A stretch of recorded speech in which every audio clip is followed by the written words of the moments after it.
Welcome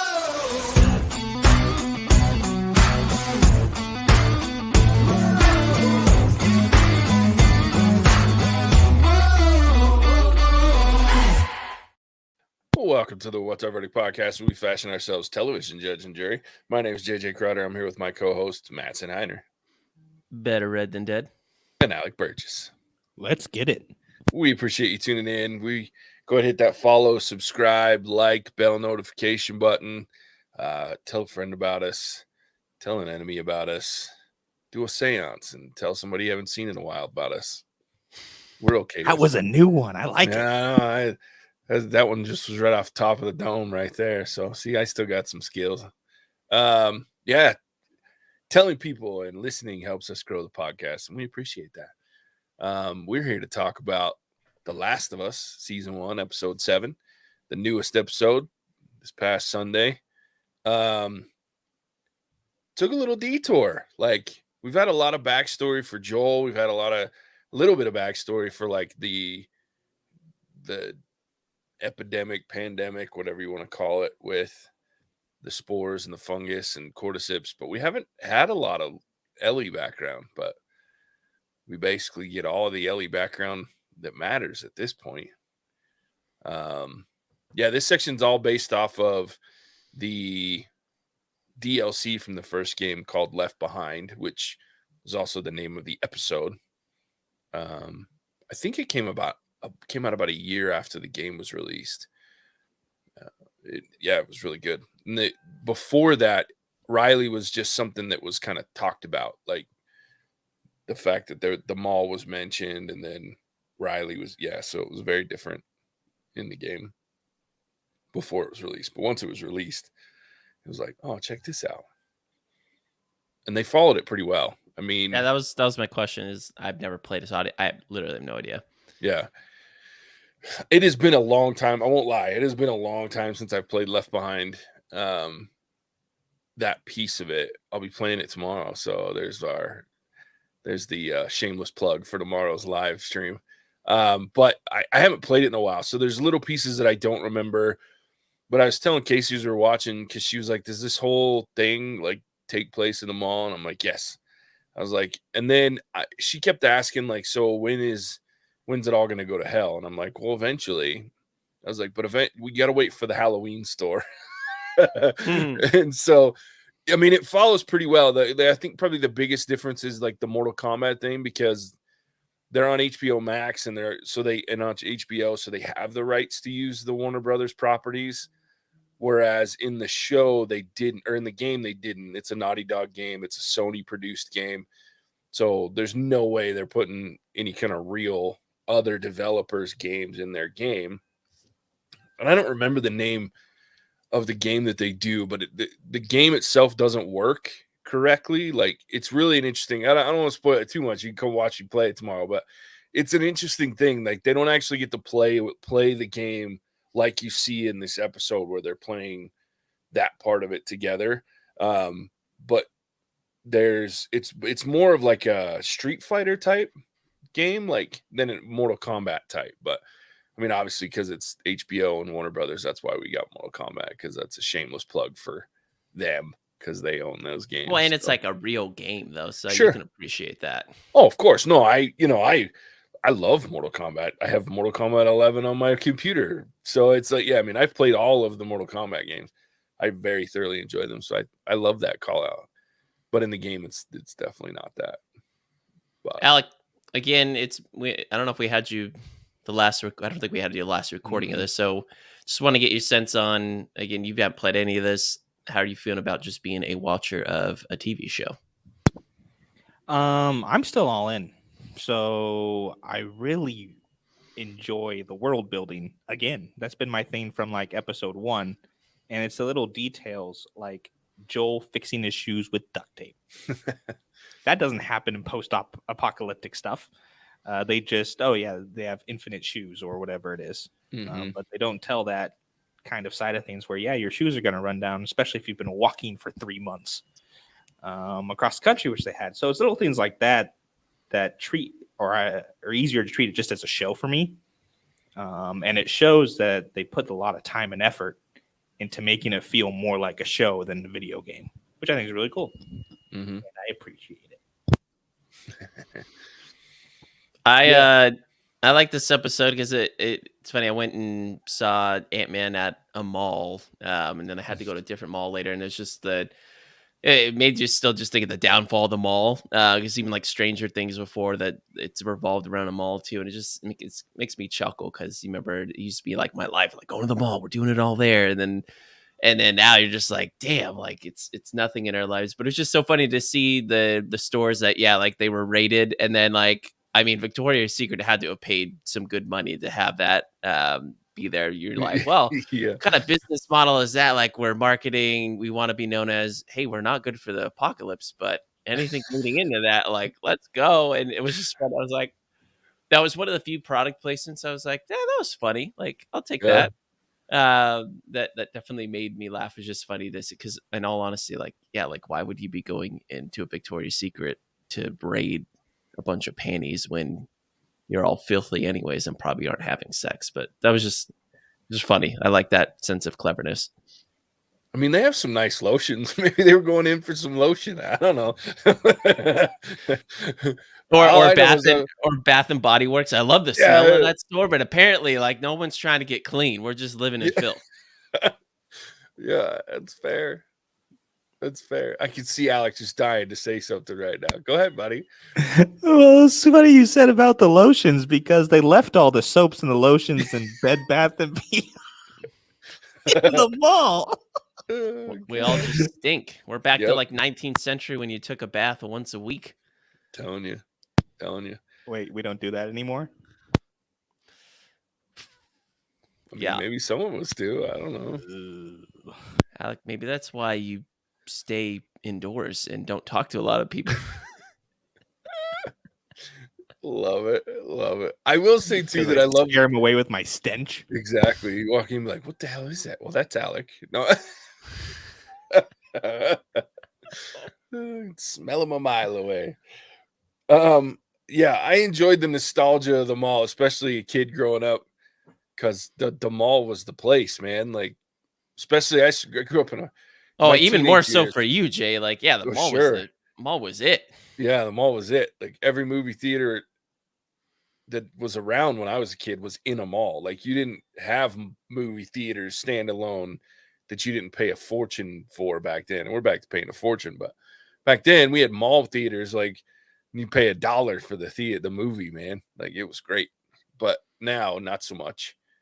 But yeah, like that was a lot of fun. And I enjoyed in the game too, because it's an interesting take, and in the show even better because it's this tie-in of these two kids who obviously haven't grown up in a world that's fun.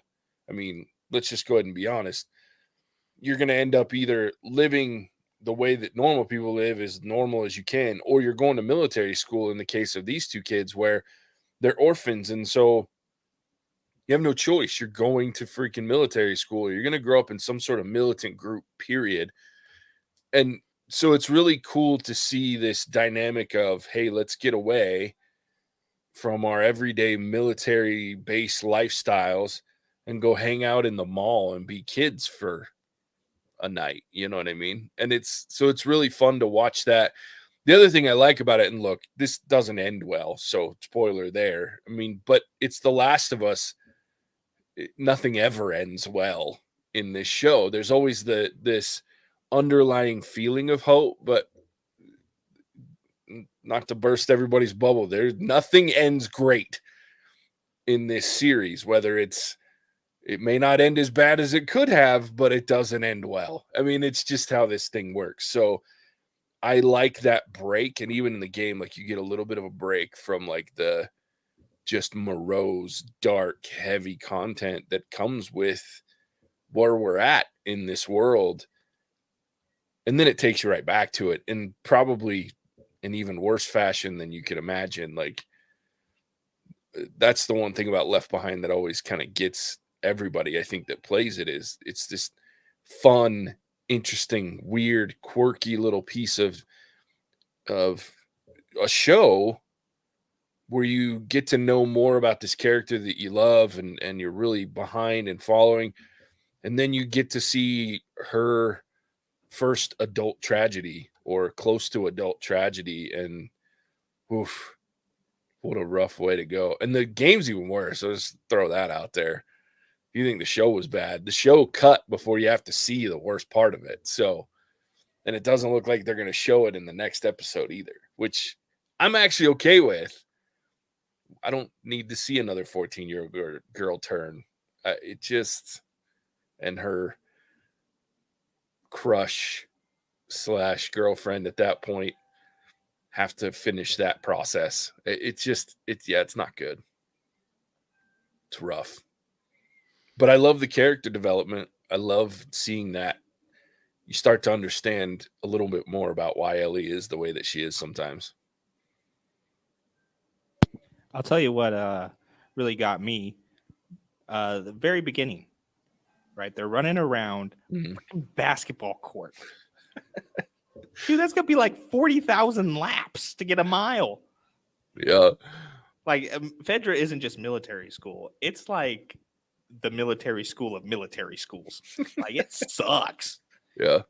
No track, no nothing. Can't even run outside because the fireflies. So you're literally running in a circle around a basketball court.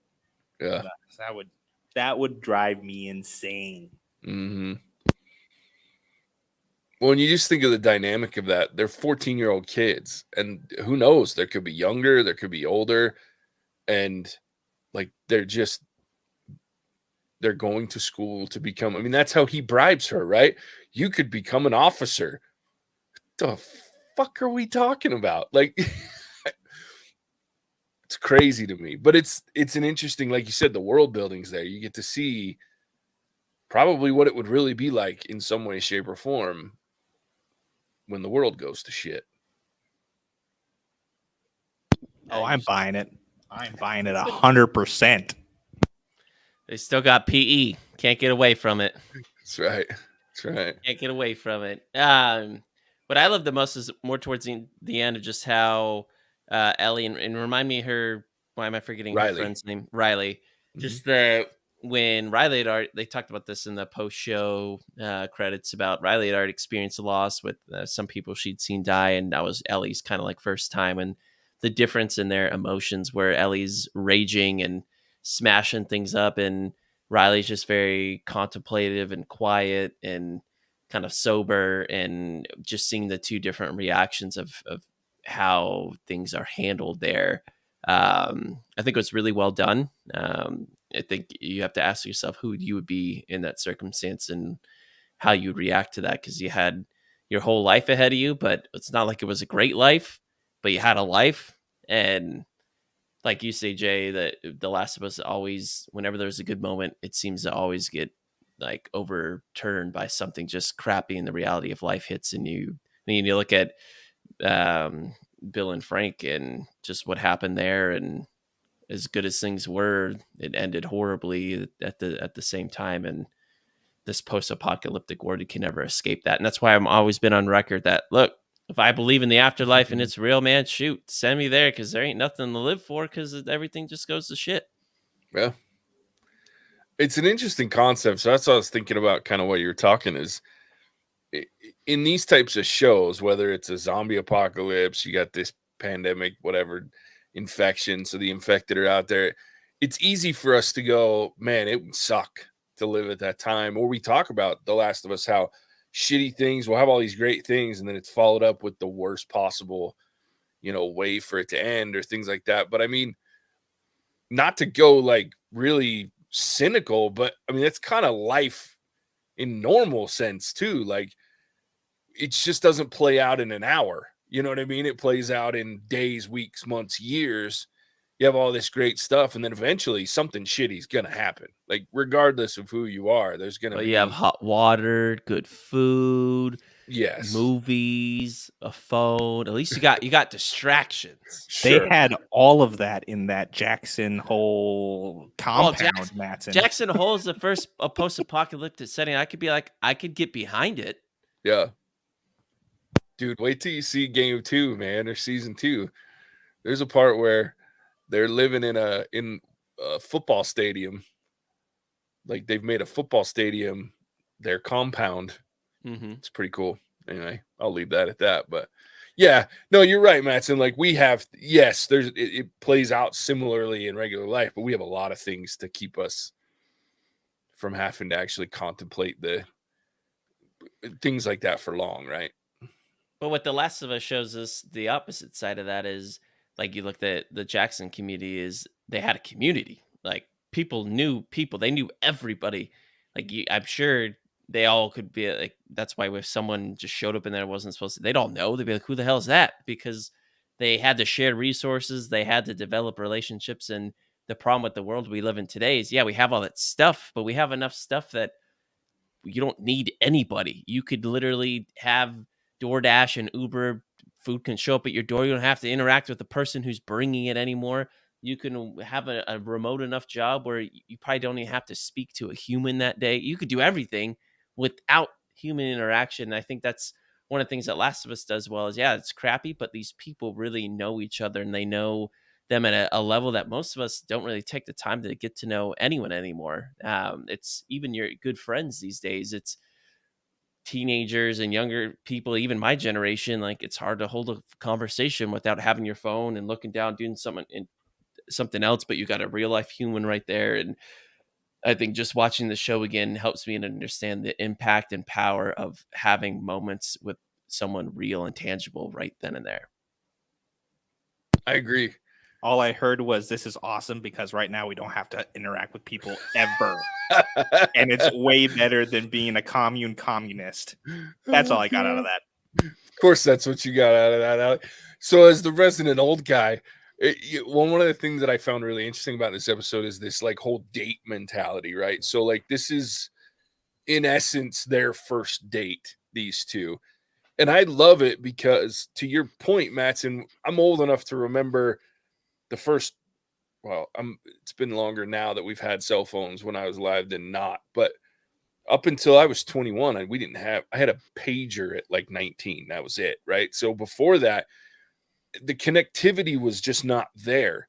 And to your point, it's crazy because I had tons of friends. I had a big circle of acquaintances. And I grew up in small towns. And so I knew a lot of people in the town and in the community, whether we were friends or not. I mean, that's a stretch, but I knew a lot of people. I knew their faces. I knew their names. I knew who their kids were. I knew who, their brother and sister. It's crazy. And the more, it's funny, the more connected we have the ability to be like we do now, the smaller your actual social circles tend to get, like actual in-person social circles. And at the same time, I think about internet dating. Like Ellie and Riley wouldn't have met the way that they meet in our world today, right? They probably wouldn't even have met until they're older, and one of them might have been swiping, and that's how they meet, right? Like that's what I think about. When I was a kid, my first date, I had to walk up and ask the girl, like, you want to go out on a date with me? Like, Ew. I know, right? It's rare, like that happens today because our level of connectivity is so easy and high that we can do it without that awkward conversation. And it doesn't even have to be part of our, that's the other thing, is we dated within our social circle when I was a kid. You know what I mean? Like, can't tell you how many times I dated someone and then my friend would date her, and then you know what I mean? Because where else am I going to find? We had to date within our social circles. So it's really interesting to watch that dynamic play out, where they're in there, they've known each other, they built a relationship, a friendship, and now that's moved into this first date situation, and how it's very different than what that looks like in the real world outside of a pandemic or the dystopian future. So it's crazy. Alec would like this post-apocalyptic world. Less people, the better. Exactly. I mean, kind of okay with it to a degree. As long as he could save all of his old movie collection. Why do you think I have a DVD player still? Why did they have a Walkman, like, cassette player, not a Walkman CD player in this? I was confused about that because I would have been 2004, right? 2003 was when everything went to shit. Yeah, they Yeah, would have had them. Yeah, but they would have been newer technology, and CDs, dude, would not last in the apocalypse. They scratch up, dude. They scratched up when I looked at them wrong. Come on, dude. You got your binder full of them. You just carried around your little Oh, plexi or whatever, the plastic case. oh yeah, dude. I used to have 2 of those 206 CD cases that was in my car. I had to flip pages. It was like a traffic hazard. Can't tell you how many times I almost assholed people in their car trying to look for the next CD from whatever my playlist. But dude, you take them out from the transfer of my CD book to my CD player. Skipperific, man. One thing about cassette tapes, as long as you don't have a shitty cassette player, those sons of bitches will run for a long time. Tape quality is not very good, but yeah. And that is, I love that they had it because that's an Ellie staple. Is her little, yeah. She's always got the Walkman. And I think Joel gives her a CD player at some point, and I laughed, like a Discman or whatever. I have to remember. There's a lot that goes on there with some weird little things like that, but yeah, overall, I thought this was a really, really good episode. I thought it was a nice break from the carnage. I thought it was great to see. It was very Bill and Frank-esque, like you brought up, Mattson, and just a different side of that, right? And almost the polar opposite to a certain degree. Like two very, like you look at Frank and Bill, and you have two adults that have been through a lot up to this point that meet each other and fulfill each other, and then they choose to go out together in a very romantic way. And then you have these kids who, while living in a shitty world and had loss, especially Riley at that point with her parents, but also tend to be, I mean, they're a little bit happier, you know what I mean, when they first meet and they're hanging out and you see them, and then, but man, they go out in a not so pleasant way, at least one of them. And I'll just tell you, in the game, they have a different conversation. I mean, it's similar, but they talk about the fact that, hey, at least we get to go together. We'll turn together. It'll be, this thing, because they get bit about the same time, so they should turn. And then poor Ellie doesn't and has to watch as Riley turns. And that it's just, yeah, it's bad news, Bears. Yeah, that would be rough. Yeah, it is. Looking forward to playing it tomorrow. But there's some great dialogue throughout it. And there was a lot that came directly out of the game, like right to the masks that you wear. I was like, holy shit, those are like almost identical to the masks that they put on in the Halloween store in the game. It's pretty funny.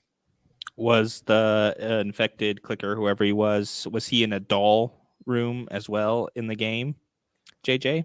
You don't see him until he scares the shit out of you. Dolls, and that was not okay. Why'd they have to go put that in there? Not happy about that. Somebody's been watching our podcast. That's why. Alec, how hard would it be just to even remove there being no zombies or anything, but having to turn on the power in a mall like that hadn't been used for, we'll just say, like 10 years, and there wasn't perfect lighting everywhere? I feel like you would still just be not cool. I would be sliding along the window shops like this with my back to the window going. I've never thought about, like, how would you survive in something like this? Like, lock the door. Don't leave. I already don't do it. I'm fine. I'm fine. That's hysterical. Got my generators, solar panels. I'm good to go. That's right. That's right. You'd be the old native couple out in the middle of nowhere. I like it. I like it. Yeah, it's a good episode. It was sad, but I knew it was coming. The next one's bonkers. What's coming is craziness. Yeah, I remember what's coming in the game. I just translating it to real world, like TV show. I'm like, dang, like that's even more terrifying. Yeah, it should be interesting to see how they play it out. I was reading, there's a couple articles, and there's a couple that I'm not even gonna give credence to and talk about because it was so stupid, the shit they brought up. But there was one that I was really like, it was really interesting because it was like somebody was writing an article about how The Last of Us has done a great job of the adaptation piece, and it's a great TV show. But then, like, there's been a couple of episodes where it's been really slow. And I'm like, I mean, I get that. Sure. And then it was like, and it's going to lose me as a viewer if the action doesn't pick up. And I'm like, then you're watching shit for the wrong reasons. Like, you're right. It's not been a huge action film, but surprisingly enough, for a video game, neither's the game. Like most of the real content, like the cutscenes and things like that, have no action whatsoever. It's just talking and character development, and then you run around and kill zombies or the infected and then other humans. But even the next episode probably won't have a ton. It'll have a little more than we've seen if they do it the way I think they will.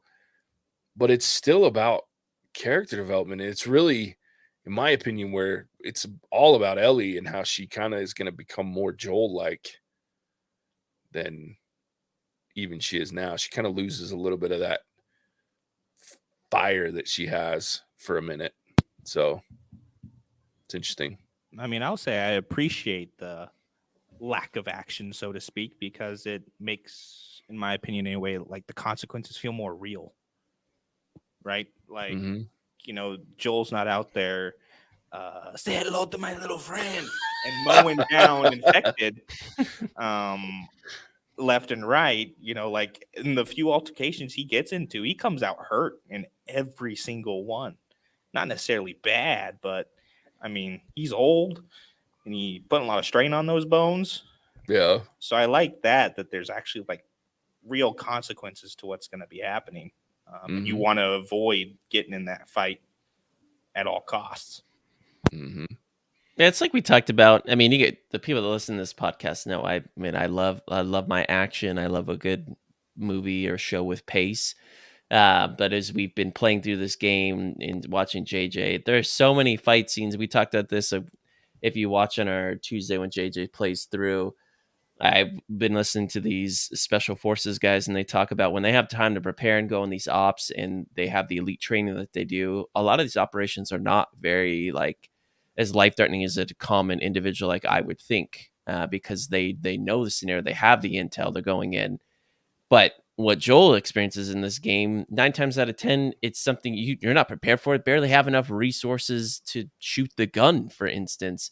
And if they continue to show he's fighting his way out of these things like you do in the game, which they needed for gameplay, the show would turn to me to be something that wasn't really believable, turn more into like a Rambo scenario, which, don't get me wrong, Rambo can be fun, but that doesn't mean it's not a good movie. It's not, you're always like, oh, okay, that's just Hollywood. Like there's no way he's doing that. And so I think people need to remember that a video game, and JJ always talks about this well, a video game that translates to a movie or TV show, and the ones that have sucked because they've done too much of the gameplay and not given us enough of a story. And thankfully, The Last of Us has that, and people forget that. Yeah. Could I use a little bit more, like another scene of the infected and showing how powerful? Sure. If you want to get nitpicky, I love 1 or 2 more scenes. I think we all would, but I'd rather have that than too much of it and diluting what this is, and it feels too much like a game. And then I'm like, oh, but they didn't focus on the characters enough. So people need to remember. Yeah. It's well said. I like it. That, and we talked about too this last week when I was playing, me and you, Mattson, about the fact that one of the things that I love the most about both of these games is that it puts you in a position where during these cutscenes and during the whole gameplay, you have to kind of think to yourself, you can't help but go, what would I do in this situation, right? And it's just like we talk about, you saw in this episode when Joel's like, leave. And that doesn't happen in the game. This is the end of this episode is very different than how Joel being hurt and Ellie taking care of him plays out. Like, you don't see in the game this part where she's sewing him up and things like that. And the fact that he's conscious when he's telling her, you need to leave, you need to run, I can't protect you anymore at all, I'm going to die, basically is what he's saying. And she goes up and makes this choice of, nope, I'm not leaving him.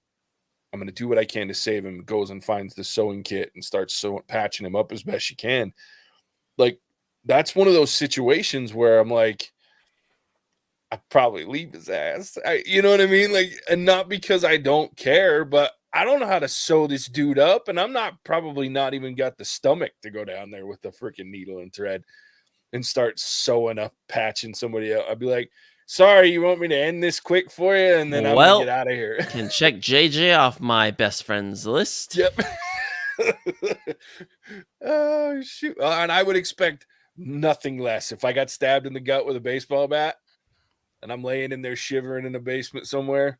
You go ahead and just make it quick. and Alec, get you done. were never on my like depending on you to help save me because you would never be out there anyway. So Good. I'm glad you recognize.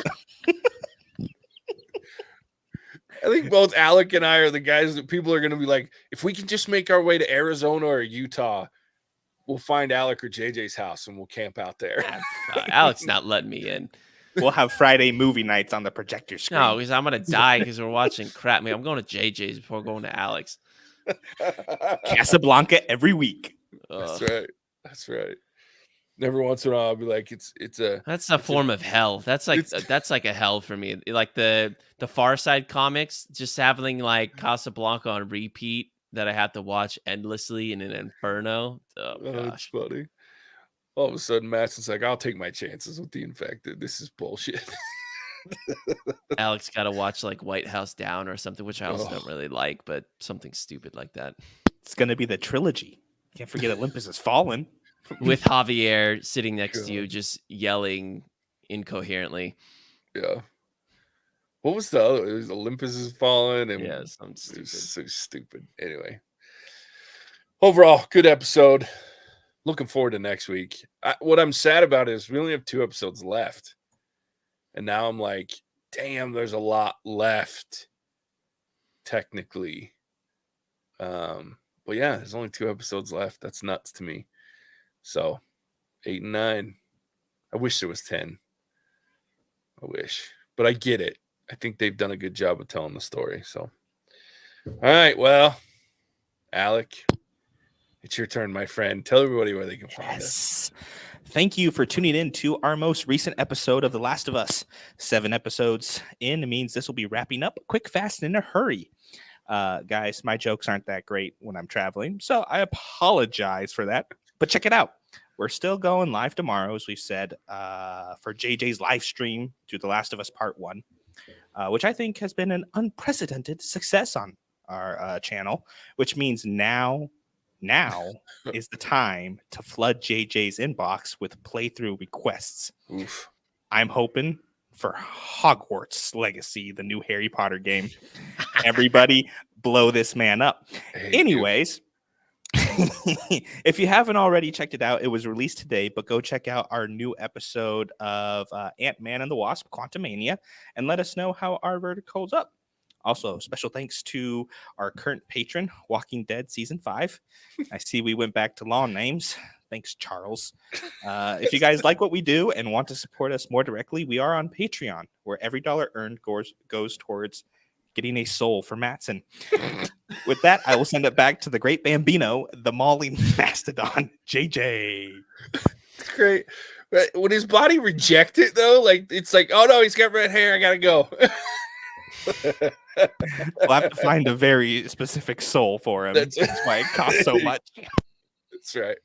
That's right. That was Savage. I think that was probably top 3 of the jokes ever right there. And with that, I got nothing else to say. So we appreciate you tuning in, and we'll catch you on the next one for sure. Bye. Hasta la vista, baby. Cinemagic out. Whoa!